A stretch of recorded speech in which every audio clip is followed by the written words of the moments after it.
Have you ever been scrolling, through your feed and you just stop, you see an ad and it's, oh, wow, so cinematic. The lighting's perfect. These big camera movements, dramatic reveals. You just know it must have cost like $100,000. You can practically feel the Hollywood budget, right? What if I told you can make that exact same ad like today for free? In probably under 10 minutes, and all you need is your keyboard. Yeah, seriously. Today, we are doing a deep dive into something pretty game-changing. It's this combination of the raw power of Google VEO3 and this really cool technique called JSON prompting. Together, these things aren't just pushing boundaries, they're kind of smashing them. It means anyone, and I really mean anyone, can create these super professional-looking ads for basically any product. Think, a sleek Tesla or even just a toothbrush. Absolutely. And our mission today in this deep dive is really to be your shortcut. Yeah. We want to give you a clear, actionable way to understand this. We'll guide you through the material we've looked at, show you exactly how creators are pulling off these incredibly sophisticated videos. By the end of this, you'll get how to make ads that honestly look like they belong on TV or maybe a giant billboard in Times Square. Wow. And the kicker, no film crew needed. No expensive software, no huge budget like your first thought. It's really about bringing that pro-level video creation right to your fingertips. Okay, all right. Let's unpack this then. Yeah. Because we've all probably tried this, right? You open up some AI video tool, type in a simple prompt, maybe make a cool ad for my product. You hit generate, and what comes back is, well, it's functional. Maybe it's even okay. But let's be real, it's usually pretty generic, isn't it? It just lacks that specific punch. So what's the missing piece there? Why don't those simple prompts give us that really cinematic feel we're picturing? That is a great question. And it leads us straight to why JSON prompting is such a massive shift. The difference is, well, it's fundamental based on what we've seen. Think of it like it's a food analogy. Giving an AI a simple text prompt, that's like walking into a top restaurant and just telling the chef, make me dinner. Super vague, right? Right, yeah. You might get something tasty, sure, but it might not be exactly what you wanted. But JSON prompting, that's like handing the chef a full, detailed recipe. We're talking precise ingredients, step-by-step cooking instructions, how it should be plated, even the garnish, every little detail. Okay, I get that. The recipe versus just asking for food. Makes sense. Exactly. And the real power of JSON for AI video is how it lets you structure those complex instructions so a machine can read them perfectly. Instead of just a paragraph of text the AI has to interpret, you're basically giving it a form. Fields like camera angle, lighting setup, object placement, brand color, scene duration. Each one has a clear, specific value. No ambiguity. So it's not guessing anymore. Precisely. It gives you this incredible level of control. The AI executes your vision with surgical precision rather than just guessing at what make it cool means. You're not saying make it cinematic. Yeah. You're saying use a dolly zoom here with warm golden hour lighting. Focus on the product with a macro close-up for exactly 3 seconds. See? It cuts out all the fluff, tells the AI exactly what to do, scene by scene. That chef analogy really does make it click. And yeah, the material we looked at showed this so clearly. There was this comparison video, simple text versus JSON, both trying to create the same dramatic scene, something like, she left me, but I'll have my revenge, find the man in the blue suit. The text only one was just, well, a guy looking angry. Fine. But the JSON version, whoa, it had intense close-ups, dark shadows, a specific camera pan over a city, the character's reflection, all timed perfectly. Yeah. It just looks so much more cinematic, like a real movie trailer, That's the power difference we're talking about. Exactly. And to turn those super detailed instructions into actual stunning visuals, you need a powerful engine. And that brings us to Google VEO3. This is Google's big text-to-video model. And honestly, the stuff it produces, it's insane.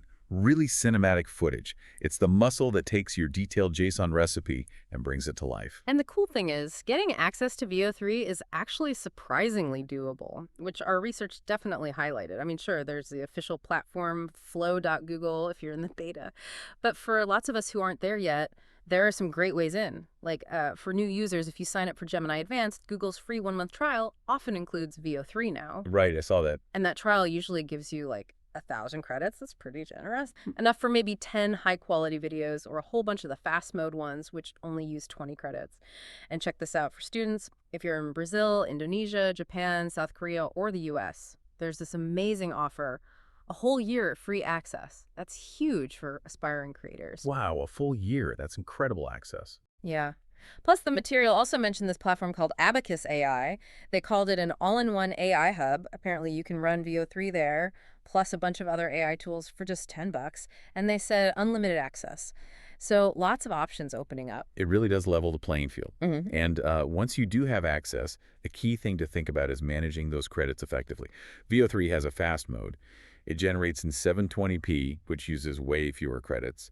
And honestly, 720p is often fine. Plus, you can always upscale it later to 1080p or even 4K with other tools if you really need that super high-res finish. Okay. Good tip. Or if you want top quality right away, no extra steps, you use the high-quality mode. Hmm. That gets you 1080p or maybe more straight out.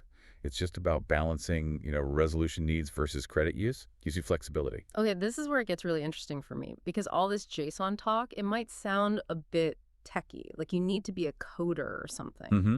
I can see that. Yeah, but here's the amazing part. You don't need any coding skills for this process.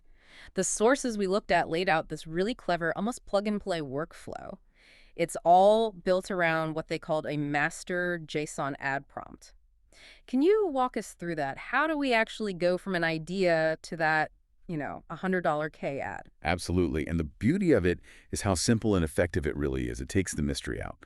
So, step one, you need that master JSON prompt. Hmm. And this isn't something you just invent. It's like a template, right? Yeah. One that's been crafted and tested, refined over dozens of tries, specifically to get that high-budget cinematic vibe consistently. Think of it as your pre-made recipe for awesome visuals. A master template. Right. So you take this master prompt and you just drop it into a large language model, something like, ChatGPT or Gemini. Then, here's the cool part. You just plug in your specific product name. And any brand details you want, colors, logos, whatever, you're basically personalizing that cinematic template. Okay, that sounds incredibly easy, but what if you're staring at it and you're not sure what details to put in? Like you have the product, but maybe not a clear vision for the shots or the style. Ah, good question. That's where this optional but honestly highly recommended bonus tip comes in. Mm. If you're kind of drawing a blank on the creative side, Mm. you can first use a different prompt, a bonus prompt, also in ChatGPT or Gemini. This prompt is designed to basically brainstorm for you. Really? Yeah. It'll generate ideas for specific shots, props, visual styles, even to just must-have keywords to get a certain mood. It's like having a little creative director helping you out. Yeah. Then you take those generated ideas and just slot them into the right places in your master JSON prompt and make sure your final prompt has all those juicy cinematic details. Wow. Okay, so you're using one AI to help you write the instructions for the other AI. That's actually brilliant. Exactly. It plays to the strengths of each tool. Yeah. So once you have that final, fully customized JSON prompt, whether you filled it in yourself or use the bonus prompt, you just copy the whole thing. Then you pop over to a platform like Google Flow or maybe OpenArt. Select text to video, choose the VO3 fast model, probably set the output to just one video to save credits at first, and then you just paste that entire JSON prompt straight into Google VO3. Hit generate. That's it. That's crazy simple. And just quickly, for anyone who wants to dive in like right now without even doing the ChatGPT customization bit, the sources also mentioned there are pre-made JSON prompts available. They link to, I think, 10 different ones in a Google Doc, different styles ready to go, so you can start experimenting immediately. That is amazing. So basically, I hit generate, maybe go grab a quick coffee, and I come back to find what looks like a $100,000 cinematic ad just appearing on my screen. Pretty much, yeah. The material was so clear about this. The output looks premium, like TV brand, campaign premium, not something you'd think came from a laptop in minutes. Imagine that. Keyboard to Hollywood. It really is a paradigm shift.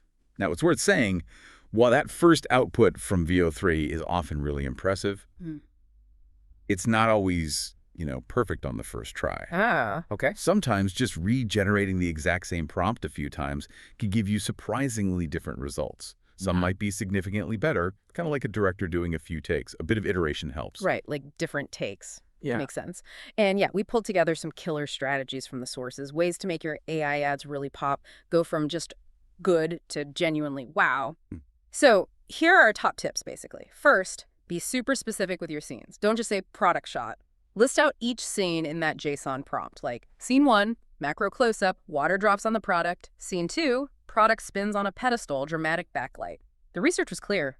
More detail really does equal better results. Definitely. Specificity is key. Second, use camera language. This makes a huge difference instantly.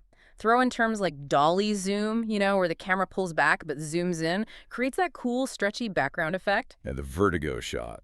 Exactly. Or macro close-up for intense detail, or an aerial pan for those big sweeping views. It just screams professional. Third, add your brand elements. If your product has specific colors, a unique texture, a logo, mention it explicitly in the prompt. The AI is pretty good at weaving those in, keeps it on brand. Like to Cincy matter. Fourth, play with themes. This is fun. Don't just do a boring product shot. The sources had great ideas. Try an underwater luxury ad, maybe for a watch, or an outer space product reveal for some new tech, maybe a 1950s retro style for something classic. These make you stand out. Those unique concepts are really powerful. Totally. And finally, like you just said, regenerate. Don't be afraid to hit that generate button a few times on the same prompt. The AI might interpret it slightly differently, and maybe the third or fourth try is the magic one. Absolutely. And those examples you mentioned, the sources really brought them to life.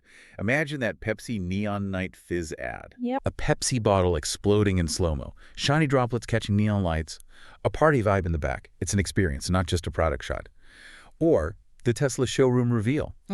That rotating camera, dramatic spotlights hitting the car as it slides into frame like a movie star. Very cool. So slick. And there's that Dior perfume explosion concept, the bottle just hanging in slow motion, and delicate flowers blooming around it in midair. Super luxurious visual. Wow. Or the Nike sunset run. That silhouette against a fiery sunset, you hear the pounding footsteps. Power, determination, even the funnier ones, like an Uber Eats ad or an Apple Watch ad that nailed the logo. It just shows the incredible range you can get with these techniques. Okay, so boiling it all down, what does this mean for you listening right now? It means you can grab one of these concepts, swap in your product name, apply these tips, be specific, use the camera lingo, add brand stuff, get creative with themes, regenerate a bit, and you are genuinely halfway, maybe more, to an ad that looks like it cost $100,000. That barrier to entry for top-tier visual storytelling, it's basically just vanished. So wrapping up our deep dive today, the secret behind those absolutely stunning AI ads you're seeing, it isn't some giant production house or months of editing. It's this powerful combo, Google VEO3 and smart JSON prompting. Yeah. And now you know the secret sauce. You've got the insights, the workflow, everything you need to start making ads that look like they came out of Hollywood, right from your own laptop, turning ideas into amazing visuals. Yeah, and it really underlines that idea that, knowledge is great, but it's most valuable when you actually understand it and apply it. This tech is fundamentally democratizing professional video, making it accessible like never before. It lets individuals, small businesses, compete visually in ways they just couldn't before. Which, it raises an interesting question. Go on. Well, if the technical difficulty of making amazing video is basically removed or drastically lowered, what happens next? Does the value shift even more towards truly original creative ideas, towards compelling storytelling, towards innovative concepts rather than just technical skill? That's a great point. So here's something to think about. With this power to create incredible, professional-looking video ads for almost no cost, Yeah. how is the world of marketing, of visual storytelling, going to change in the next year or so? And maybe more importantly, what new creative boundaries will you push now that these tools are in your hands?